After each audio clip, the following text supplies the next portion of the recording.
Hello guys, good morning. പ്രേക്ഷേട്ടൻ പോയിട്ടില്ല കേട്ടോ. അപ്പോൾ ഒരു കായ്ക്കൊലൊക്കെ വെട്ടാണ്ടായിരുന്നു. അപ്പോൾ അതൊക്കെ വെട്ടിയിട്ട് വരികയാണ് കേട്ടോ. അപ്പോൾ അതൊക്കെ കഴിഞ്ഞതേ ഒരു കുരുമുളക് ഇട്ടാൽ മുള്ളങ്കറി വെക്കാനുള്ള പരിപാടി. അപ്പോൾ ചുവന്നുള്ളി, വെളുത്തുള്ളി, പച്ചമുളക്, തക്കാളി ഇതൊക്കെ വെളിച്ചെണ്ണയിൽ ഇതുപോലെ ഇങ്ങനെ വഴറ്റി വേപ്പിലൊക്കെ ഉണ്ട് കേട്ടോ ഗൈസ്. കുറച്ച് മുളകും പൊടി ഇട്ടാൽ മതി. ഇതിൽ കുരുമുളക് പൊടിയാണ് താരം. അപ്പോൾ ഇതേ മഞ്ഞപ്പൊടി ഇട്ടു. എന്നിട്ട് നന്നായി ഇങ്ങനെ വഴറ്റി എടുത്തിട്ട് കുറച്ച് പുളി അതിലേക്ക് നമ്മൾ പിഴിഞ്ഞിങ്ങനെ ഒഴിക്കണം കേട്ടോ ഗൈസ്. പിഴിഞ്ഞൊഴിക്കണം. തരി കുറച്ച് പുളി എടുത്തിട്ട് നമ്മൾ 2-3 പ്രാവശ്യം പിഴിഞ്ഞ് വെച്ച് കഴിഞ്ഞാൽ പുളി അധികം നമ്മുടെ ശരീരത്തേക്ക് ചെല്ലില്ല. നല്ലോണം കറിക്ക് ആവശ്യമായ പുളിയും കിട്ടും കേട്ടോ. അങ്ങനെ അതൊക്കെ ഇങ്ങനെ സെറ്റാക്കി തിളച്ചിങ്ങനെ വരികയാണ് ഗായ്സ്. തിളച്ച് വരുമ്പോൾ നമ്മുടെ താരമായ മുള്ളൻ അതിലേക്ക് അങ്ങനെ ഇട്ട് കൊടുക്കുക കേട്ടോ.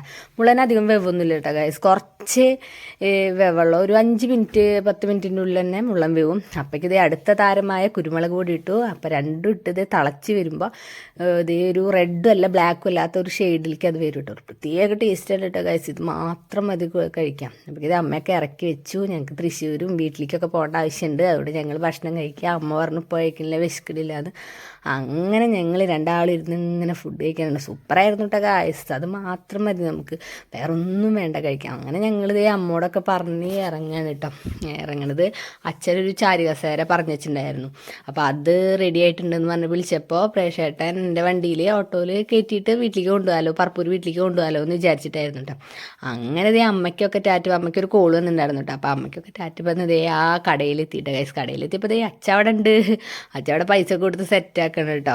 അങ്ങനെ നല്ല വൃത്തിയിൽ പണി തന്നിട്ടുണ്ട് കേട്ടോ ഗൈസ്. ആ ചേട്ടൻ ഒരു പ്രത്യേക ക്യാരക്ടർ, നല്ല സ്വഭാവമുള്ള ചേട്ടനായിരുന്നു കേട്ടോ. അപ്പോൾ ആ വൃത്തിയിൽ സൂപ്പറായിട്ട് പണിതിട്ടുണ്ട്. അത് വാർണിഷ് എന്തോ അടിക്കുകയായിരുന്നു കേട്ടോ. നമ്മൾ പൊടിയൊക്കെ ഉണ്ടാവില്ല, അതൊക്കെ പോകാനൊക്കെ ആയിട്ട് അത് അങ്ങനെ അത് വെച്ചപ്പോൾ പിന്നെ എനിക്ക് ഹോട്ടലിൽ സ്ഥലമില്ല. അപ്പം ഞാൻ ഫ്രണ്ടിൽ കയറി.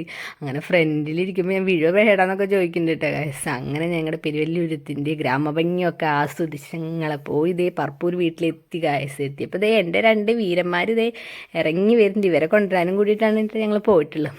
അങ്ങനെ അവിടെ പോയപ്പോൾ അവിടെ അറിഞ്ഞിൽ വറുത്തിട്ടുണ്ട്. പിന്നെന്താ എളിശ്ശേരി ഉണ്ടാക്കി വെച്ചിട്ടുണ്ട്. മാങ്ങ ഉണ്ട്. അപ്പോൾ മാങ്ങയൊക്കെ ജ്യൂസ് അടിച്ചിട്ട് അമ്മ പ്രേക്ഷേട്ടനൊക്കെ കൊണ്ടു കൊടുത്തു കേട്ടോ. ഞങ്ങൾ ഭക്ഷണം കഴിച്ചിട്ടാണല്ലോ വന്നത്. അങ്ങനെ അപ്പോഴേക്ക് ഇതേ അച്ഛൻ അവിടെ നിന്ന് വന്നു. അച്ഛൻ വന്നിട്ട് ഞങ്ങൾ ചാരുകസാര എവിടെയൊക്കെ വെച്ചിട്ടുള്ളതൊക്കെ ധൃതി പിടിച്ചിട്ടാണ് വരുന്നത്. ഞാൻ നേരത്തെ മാങ്ങ ജ്യൂസൊക്കെ കഴിഞ്ഞ് ഇതേ അടുത്തത് കഷ്ണമായിട്ട് അരിഞ്ഞ് തന്നു തുടങ്ങിയിട്ട്. അല്ല സൂപ്പർ നീലം മാങ്ങയായിരുന്നു കേട്ടോ. ഇപ്പോഴും വായിൽ വെള്ളം വരുന്നു. ഇതിപ്പോൾ കസേര അച്ഛന് വാങ്ങിച്ചതാണോ അതോ പിള്ളേർക്ക് വാങ്ങിച്ചതാണോ എന്നൊരു സംശയമുണ്ട് ഗായ്സ്. മാറി ഇരിക്കുന്നു. ഇനിയുണ്ട് കഥാപാത്രങ്ങൾ വരെ. അങ്ങനെ ഇതേ ടാറ്റൊക്കെ കൊടുത്ത് ഞങ്ങൾ തൃശ്ശൂർക്ക് പോവാണ് കേട്ടോ ഗായ്സ്. ഒരു കുഞ്ഞ് വിശേഷം ഉണ്ട് കേട്ടോ.